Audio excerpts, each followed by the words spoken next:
Skratka, Clio je v prvih 3 generacijah očitno združeval tisto, kar imate kupci radi. Enostavnost, privlačno obliko in prostornost. Zadnja generacija se je meni osebno zdela že celo malce preveč umirjena in dolgočasna in imam pa občutek, da se mi pri tej to ne bo zgodilo. Poglejte, kako je hod. 5 cm je nižji od prejšnjega Clio, s tem nosom pa res dobro izgleda. Ok, ta barva je sicer bolj umirjena, lahko pa imate tudi fluorescenčno rumeno, res odtrgano. Malce je tudi daljši, zato ima prtljažnik nekaj več prostora, odslej je na voljo samo 5-vratna izvedba, ampak najbolj me fascinira pa vse to. Očitno so za tako kakovostno notranjost krivi nemški proizvajalci, ki tudi v najmanjših avtomobilih dajo občutek, da sedimo v večjem in dragem avtomobilu. Ta klavirska črna je izjemno lepa, je pa povsem neodporna na prstne odtise. To bo doma, tako je umazano.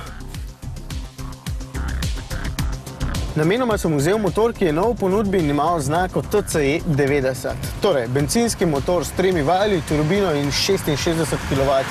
Če vam povem po pravici, sem moral po 500 metrih se ustaviti in še enkrat preveriti, ali ima res le 3 valje, ker tako lepo teče. V bistvu se mi zdi, da celoten avtomobil mnogo lepše teče.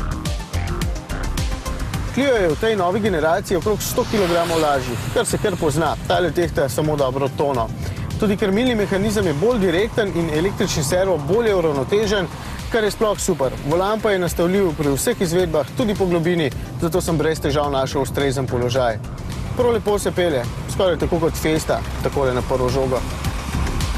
Mladim bosta všeč še 2 stvari. Prve je tale paket Airlink s 7-palčnim zaslonom na dotik, na katerem je navigacija, sistem je povezljiv z internetom, pa še aplikacije si lahko snamete s pomočjo Airlink trgovine.